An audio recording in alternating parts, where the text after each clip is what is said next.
Assalamu alaikum. I guess I'm too early, huh? Bismillah, alhamdulillah, wa salatu wassalamu ala rasulullah wa ala alihi wa sahbihi ajma'in. Ashhadu an la ilaha illallah, ashhadu Muhammadan abduhu wa rasuluh.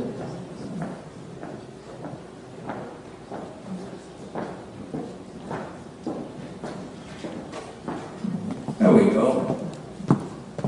Now, that is too high for me. That's make this like well, he's this much taller than me. When he gets here, he'll be up. Okay. Anyway, alhamdulillah, rabbil alameen, we're all here. If you're not here yet, raise your hand. Okay, so we're all here. We'll get started, mashallah. My name is Yusuf. Can you say Yusuf? That's pretty good, man. You said it right the first time, you know. My wife still pronounces it useless. But anyhow, alhamdulillah, rabbil alameen. Is everybody here? Is a Muslim? Anybody not Muslim? Raise your hand. You'll be our target. Oh, no, I'm sorry. Alhamdulillah. It is a good chance for us to all be good today, especially on our subject. We're going to be talking about something that I usually don't talk about. Hell. No, I didn't mean it as a cuss word. That's the subject they asked me to talk about. Now, I'm just filler, so I'm not really here in my full capacity, so, you know, I'll just be talking for a few minutes on this subject. And this is in Congress with some of the other topics that you've already experienced and what you're going to finish up with when Suhaib does arrive, inshallah. And this is the experience of death, what happens at death, etc. And one of the subjects that you have to deal with is, where am I going to go after the judgment day, after everything is all over? And there are two places. And Suhaib will be talking about the Jannah or the paradise, so I'll just talk about the other place. And what we know from the hadith or the sayings and narrations of the Prophet Muhammad sallallahu alaihi wasallam, he said that Allah subhanahu wa ta'ala created two things. Two things he created: paradise and hellfire. Paradise and the Nar. And then he created the inhabitants for both places. So these two things were created first. And whenever he created the two things, before he created any jinn or human beings, he created heaven and hell. He sent his archangel. The archangel, arch or arch, how would you pronounce it? A-R-C-H. Arch? Or arch? You sure? So whenever, okay, never mind. That's okay. We won't do etymology of words today. We'll just stay on the subject. So the angel, Gabriel, Allah subhanahu wa ta'ala, God Almighty, sent him to look at the paradise. And he came back. And he said, well, what do you think? He said, I fear that everybody, this is a bad translation, but this is as close as I can get. Meaning that I believe, okay, I believe that anybody who sees it will enter it. In other words, everybody will want to go there. So he sent him to the hellfire, and he came back and he said, I believe nobody will ever enter that. Never, ever. But then Allah subhanahu wa ta'ala put a facade over both. Shahwa, it made like a hijab or a covering over both to make it look the opposite.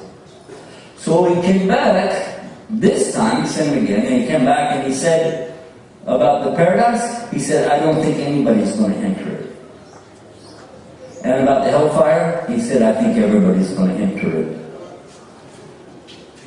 So that makes us understand from the beginning that there's a big tendency toward the hellfire and not much toward the paradise. And let's find out why. Let's talk about the word in the Arabic language though. Jahannam. Na'udhu. How many of you never heard that word before? Jahannam. Don't know the word Jahannam. Okay. This is related to some other words that we know in Arabic. Jinn. You know what's jinn? You know, the people you don't see. They were before human beings. There was another race or another species, and they're called jinn. And there's also a place called Jannah. You heard of Jannah? And Jahannam. And now you're starting to get an idea. They come from the same root. They're based on the same root. It means literally something you can't see. You don't see paradise, you don't see hellfire, and you don't see the jinn. But all of it is required for us to believe in as Muslims. You don't see it, but you still believe in it. And this is also referred to in the Quran as al-ghayb, things you don't see. And it's a condition of being guided by Allah. The Quran guides people who believe certain things. In the beginning of the Quran, Allah subhanahu wa ta'ala says, أعوذ بالله من الشيطان الرجيم بسم الله الرحمن الرحيم ألف لام ميم ذلك كتاب الله ريب فيه هدى للمتقين الذين يؤمنون بالغيب. That is the book wherein there is no doubt. A lot of translators use the word this, but that means that. That is the book wherein there is no doubt. A source of guidance for those who have a taqwa.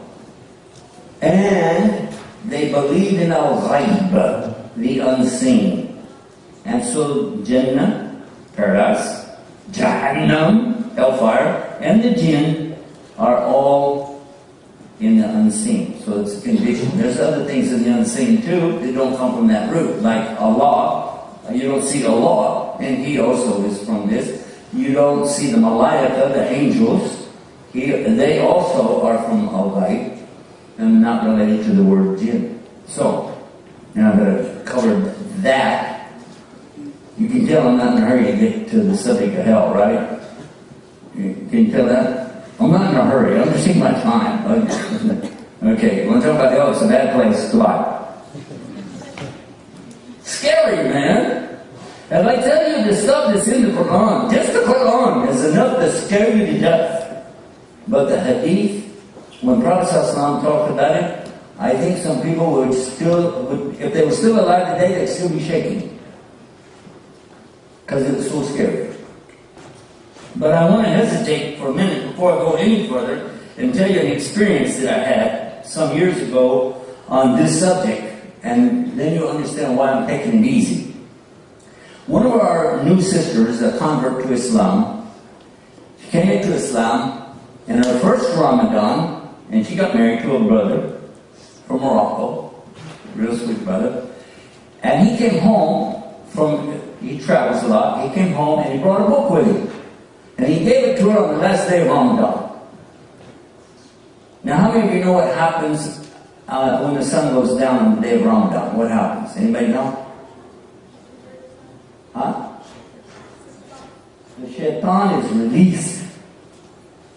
Right? The last day of Ramadan, when the sun goes down, shaitan is released. You know that whenever the fasting starts, that the shaitan is tied up, right? So as soon as the sun goes down on the last day, he's released. It's true. So at that time, she picks up this book about the hellfires. And the cover, the picture, I saw it. It looks scary. With the fire and the scary, scary, scary. And she read it, and she started having some very serious psychiatric problems after that. Very, very serious. So I hesitate to throw it all out at once in an audience where I don't even know the people, because I don't want you to be so terrified that you're afraid to even walk out of the room. But if you saw it, like the angel Jibril saw it, you wouldn't be able to think about anything else. You'd be so terrified. That's the real hellfire. Some of the things that we know about it, Allah says in the Quran that over it are 19. This is in the Quran where Allah talks about the malaika who are over this, and these are some big, bad motor scooters. They're bad guys. These angels, they're tough, really tough. Nobody's going to get out of there. Nobody's going to escape out of there. There's no way. Are you scared? What's in the hellfire? One of the things that Allah talks about in the Quran, in the hellfire, are columns of fire. Now, you know what columns are when you walk around these big buildings, like here in the university, and you see these giant round columns going up to hold up the building, right? So those are columns. Imagine if it was a column made out of fire. But they don't just go up and down. They're not just perpendicular or up and down. They also are horizontal. Imagine this. In other words, think of bars in a jail, only bigger and fatter, all around the person. So much so that they can't even see anything else. One of the worst parts of the hellfire is being surrounded by these giant bars or columns, up and down and horizontal, to the extent that it's so brilliant, so much heat and everything coming from it, and you can't see anybody else. Can't see anything else. All you know is the misery you're in. Another part of the hellfire is to see the misery of others and know that you're in worse than they are, or at least feel like that. It's bad. Have I convinced you yet? It gets worse. The Prophet ﷺ, he told us that the food in there, now in the Quran Allah mentions about it, but he detailed it. What you'll find in the hellfire, I hope none of us really find it there, but what is there in the hellfire to eat? There's a very bitter tree, a horribly bitter tree. Horrible, disgusting, and a lake of fire. Drinking fire. Huh? This is horrible. And eating or drinking from the pus of the sores. There, you get an idea now. It's pretty gross, yeah? It gets worse. Like I told you, I wasn't in a hurry to get into this subject because it's really a scary thing. The Prophet ﷺ, he described a condition in there that if a person could even, in any way, shape, or form, they would do whatever it takes to get out of there. Anything. Let's talk about who are the people going to go to the hellfire. Let's leave that off. I don't want to think about it anymore. I want to get to the subject of who is going to go. Well, I have some bad news and good news. Which one do you want first? Bad? After I just told you that, you think there's something worse, huh? Alright. Bad news. The first people to go to hell are going to be Muslims. Huh? That's true. How many of you didn't know that? Hey, I feel like I'm smart now. Thank you for that. Well, they weren't, maybe literally they weren't Muslim, but listen to this. The Prophet ﷺ said, Allah will start the fire of hell with the scholars of Islam who preached it but did not follow it. That means they were munafiqeen, hypocrites. Preaching Islam, but they didn't follow it. And Allah will start the fire of hell with them. Is that scary enough?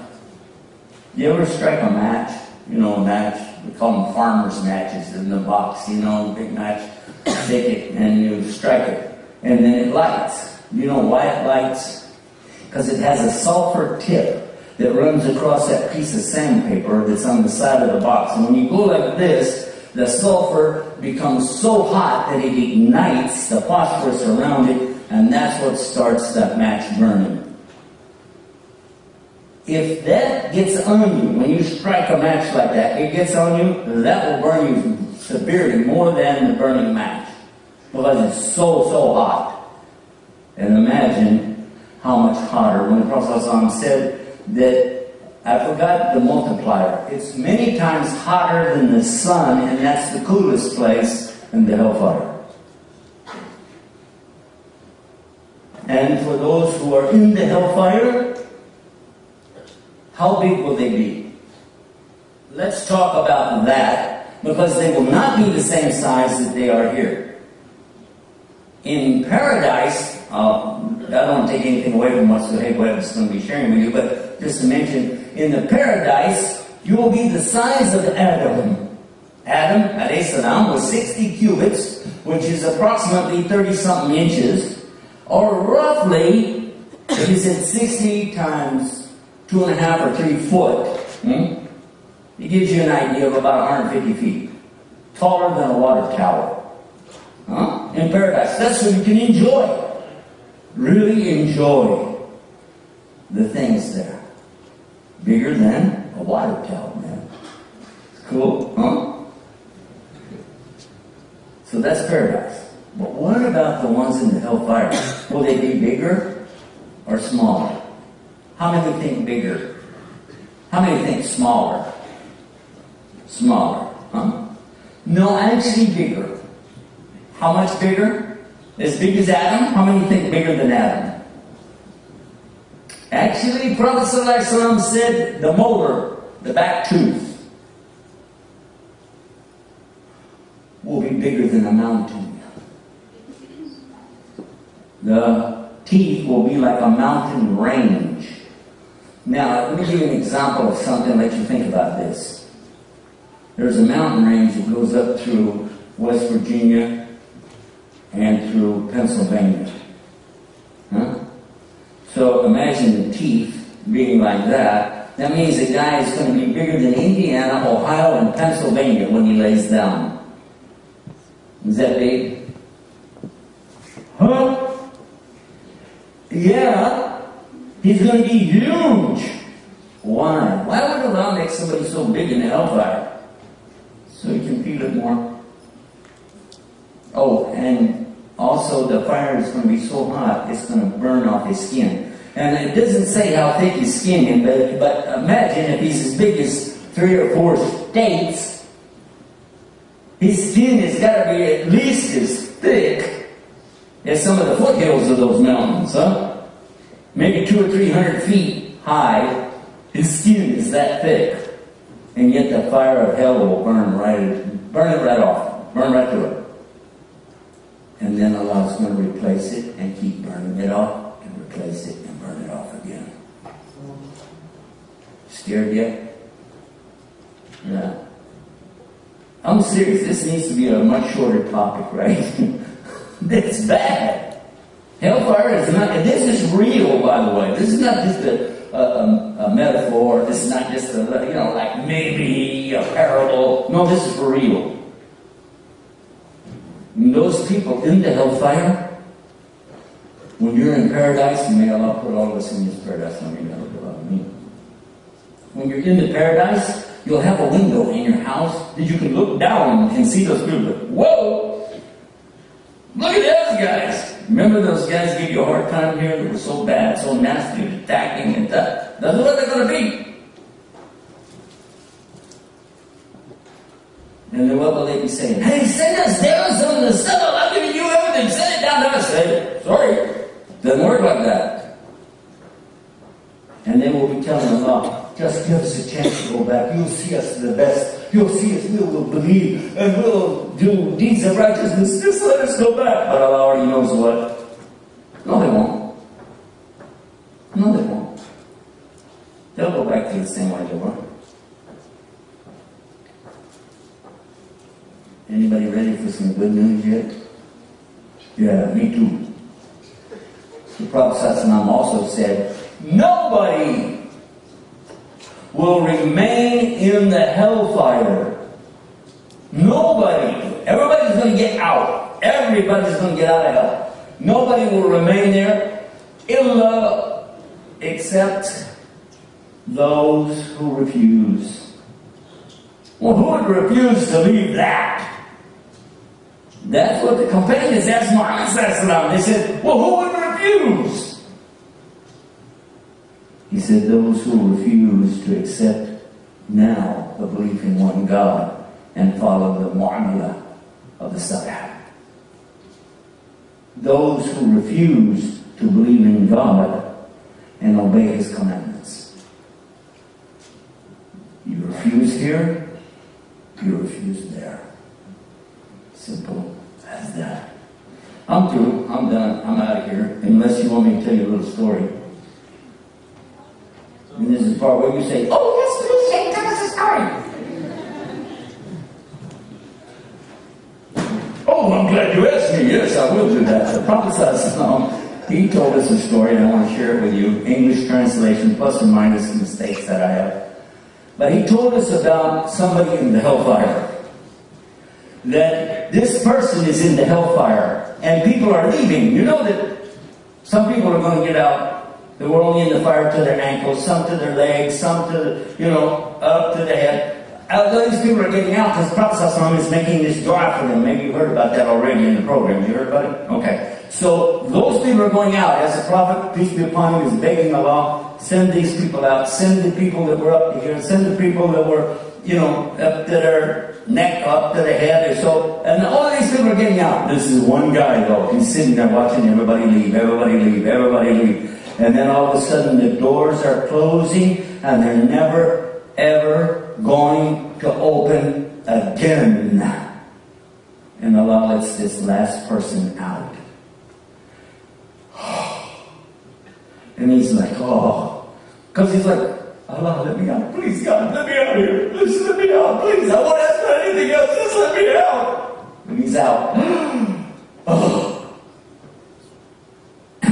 But he's still not in Jannah. He's just out of hell.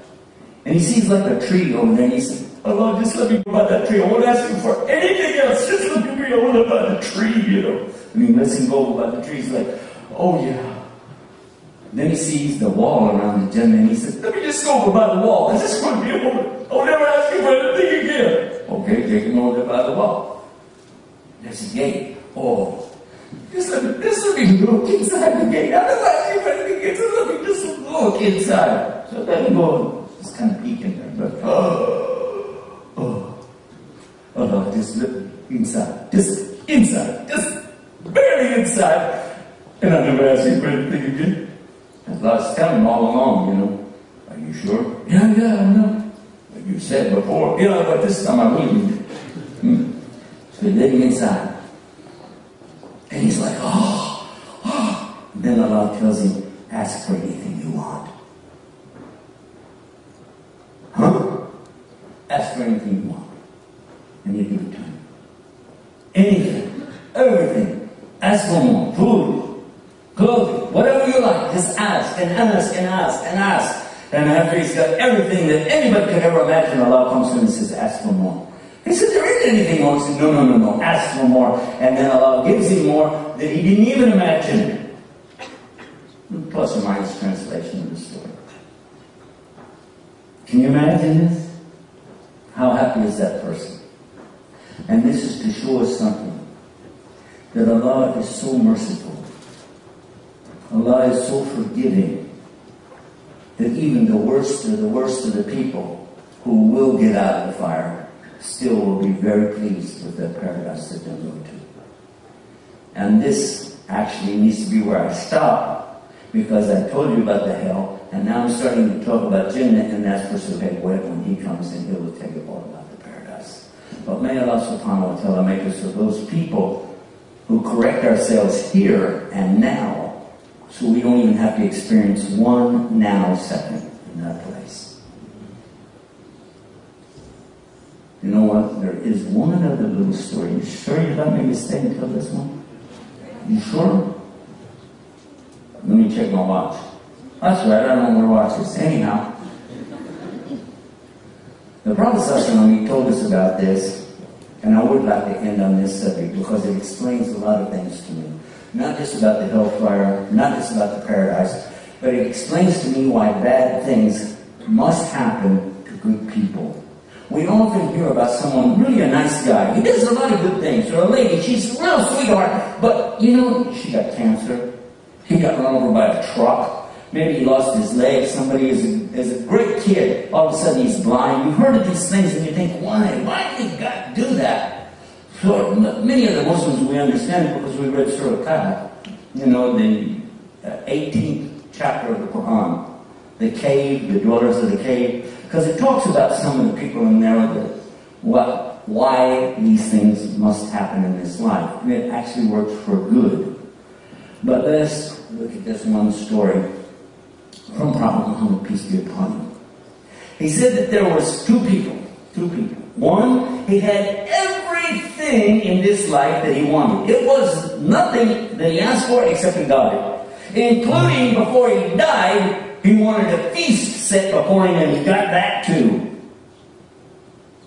The other person didn't get any of the things he wanted in this life. They had a miserable, hard life, and just before he died, all he wanted was just a drink of water. And he didn't even get that. Got it? You get these two contrasts now. The one who had everything on the day of judgment will be pushed into the hellfire like you take a pin and put it in something and pull it out. How long does that take? Were you timing that? Just that much. The one who had everything. And then you will be asked, did you in your whole life ever see anything good? He says, well, wallahi, in my whole entire life, I never saw anything good. Nothing. The other one who had such a miserable life, how many years of misery that can be put into the paradise like you put a pin in something and take it out. And he'll be asked, in your whole life, did you see any difficulty? He says, in my whole life, I never saw anything bad. None. So the companions of Muhammad ﷺ, they asked, because it's a good question. So, how come this guy, he had everything, why do you have to go to hell? And the other guy had nothing, horrible life. You go to paradise, how does that work? Prophet ﷺ let us understand that no one is perfect.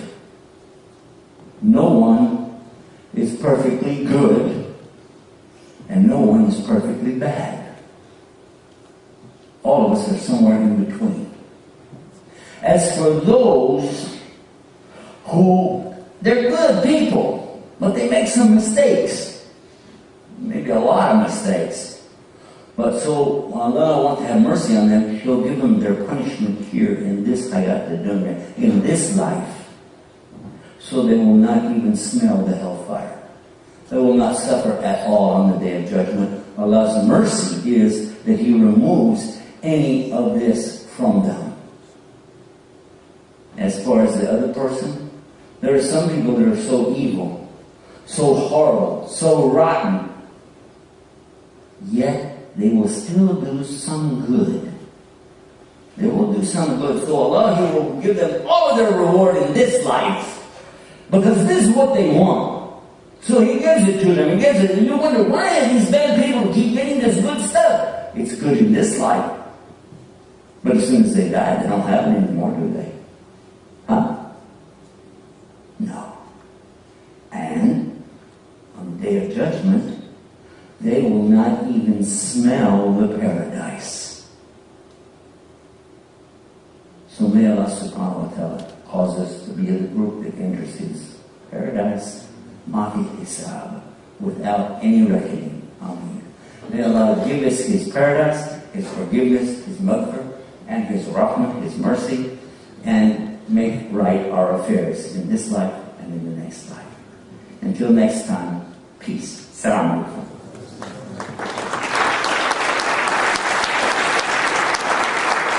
Now this guy's supposed to be walking out here to take over the microphone, but before I do that, I'm going to do a commercial, okay? I'm in the TV business, so I know how to do commercials. The guy's off the stage, right? Am I right? Yeah. See that? How many of you have a car? Anybody has a car, raise your hand. How many of you would like to have a car? Okay. So what do? You get one of these and put it in your oak chest. These are bumper stickers for Guidus TV. Guidus TV works to present real Islam in simple English all over the United States and Canada. We've been broadcasting for 2 years on satellite and for about 10 years on the internet. And our programs are 24 hours a day, one after the other after the other.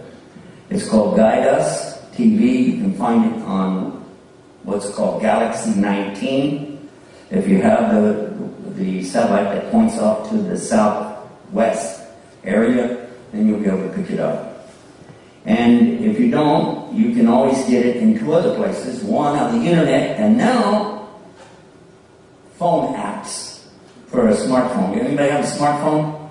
Do you guys remember when people used to be smart and the phones were dumb? Well, don't forget to get one of these on your way out. Jazakumullah khair. Assalamu alaikum wa rahmatullah.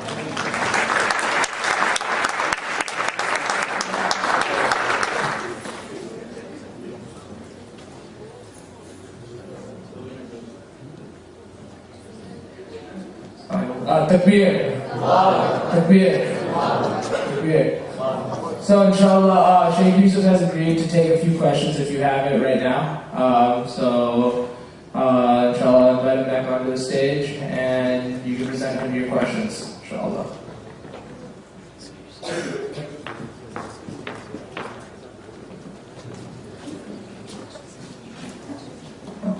Bismillah. I'm back. See what it is, I'm not going to be here for the QA part, and I need some filler in here anyway. So, I got to make it look intelligent. Here we go. Ready? Bismillah, alhamdulillah, wa salatu wassalamu rasulullah, wa ala alihi wa sahbihi ajma'in, ashhadu la ilaha illallah, ashhadu Muhammadan abduhu wa rasuluh. Now we come to the fun part of our program where we do the Q&A, the questions and answers. But to have more fun, I thought we should just reverse it. I'll ask 3 questions, you give me the answers. Ready? No. Alright, I got another idea. Hold on. How about this? Give me the answers. And I'll guess what the question was. Wait. And if I'm right, I get a prize, like on Jeopardy. Huh? No? I don't want my trip to the Bahamas. Anyhow, if you have a question, usually we take them written format. And if you would like to write a question down, you can do so. And if you would like to ask a question, I would prefer you will make it about our topic. Our topic. Because we want to stay on point here for the benefit of all the others that are here. And if you want to write to me about some other subject, then I'll give you the email you can write to us. But don't expect an answer within 10 minutes, okay? Because it does take me time. I've answered one yesterday or the day before that came to me in September. Does that give you an idea? But that one had been lost. But anyway, so you can write to me Yusuf, but you got to spell it the way I spell it or you'll never get it. It's Y-U-S-U-F. 5 letters. Y-U-S-U-F. Got it? At, let me bring it back out, Guidus TV. GuideUS.tv. It's not a .com, it's a .tv. Okay? That's what you do on all the questions. Not related to our subject of Jahannam. Anybody have a question? Yeah, they're bringing some questions up. Well, I'll tell you what I'll do. While we are waiting, I'll tell you one of the questions we get a lot. A lot of people will ask us the question about hijab. How many of you ever had a question about hijab? Would like to know something about it? Well, I'm going to answer your question first. No, you will not look good in it.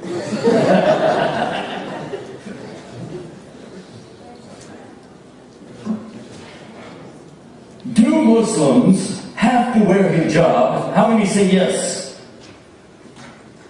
How many say no? How many say, I don't know? Well, the answer is, listen to the question. Do all Muslims have to wear hijab? Not the boys. Do all Muslims have to grow a beard? Not the girls. Don't you just hate it when a girl's beard is longer than yours? I mean, that's really bad. called beard envy. You ever heard of that before? No? Anyway, we'll just move right along. Can't believe he said that. Anyhow, what is hijab? And I'll give you a story about that, and you figure it out. I was doing a program like this in the university, community college, actually, some years ago.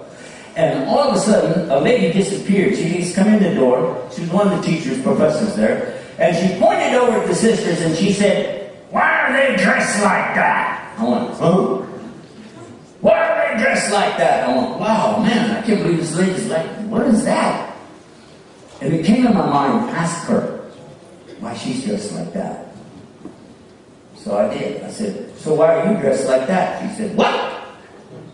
I said, "Why are you dressed like that?" And she's dressed like, all the way to the floor. She got long dress on, here, up to the neck, but no scarf. So I said, "Why are you dressed like that?" She said, "What do you mean?" I said, "Okay, is it your logic that you think there's something wrong with the way they're dressed?" She said, "Yes, it's not logical." I said, "Thank you." So, according to just plain logic, I need to ask you, what were you wearing when you were born? She said, "What?" I said, "What were you wearing when you were born?" I said, "Let me give you a clue. You were nude in the buff. No clothes on, naked." Ah! True or false? Everybody started laughing. I did that and right there. And then I said to her, "Okay, so according to the logic, if you were born without any clothes, why did you put any on?" Before she could think, she shouted at me, "Modesty!" I said, that's exactly the same for these ladies. The only difference is, for you, you're missing this part right here. For them, they're using not your logic, but using the instruction from the Creator. And the Creator has ordered them to dress a certain way, and He calls that modesty. So according to Allah, this is modesty. According to you, you made up your own way. Lots of luck. Now, guess what happened? She stormed out of there, and the brother who was in charge, like Brother here, he come to me and he said, "Sheikh, that's my history teacher. I think I just failed." All right, we got some questions. Let's take a look. Oh, boy. Be right back.